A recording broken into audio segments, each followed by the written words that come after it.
Okay, good afternoon everyone. Update tayo sa ating mais, yung sprayan natin ng pamatay damo. Medyo nag-effect naman, malinis naman, pero meron pa rin natira. Iwan ko lang kung hindi kayang mga ganyang klaseng damo. Pero namatay naman tong iba.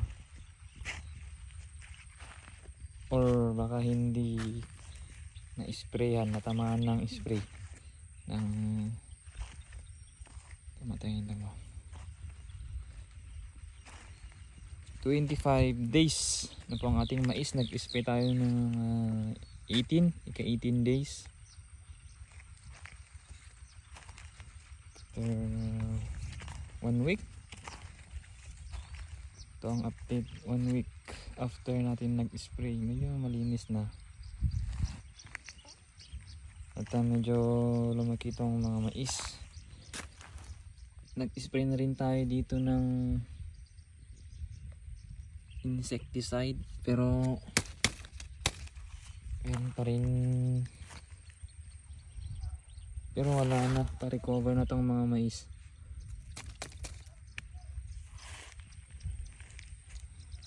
Next week after 7 days mag-spray na naman ulit ng pang insecticide.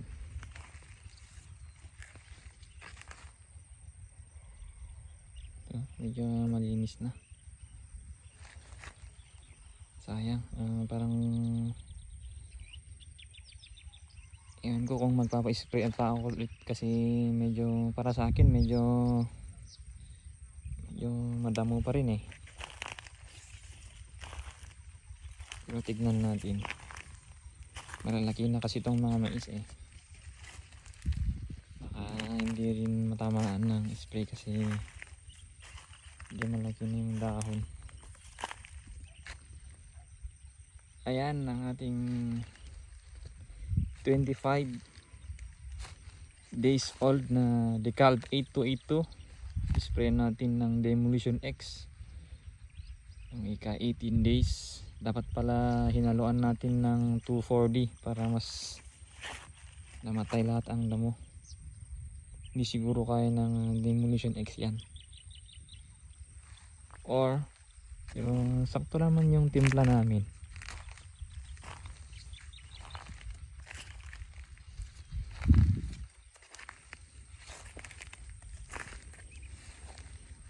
Okay, yun lang guys. Pag ika 28 to 30 days mag-apply kami ng top dress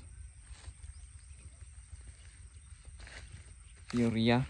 Ilalagay namin, tapos mag-spray at pag 31 to 33 mag-spray kami ng insecticide at foliar na naman.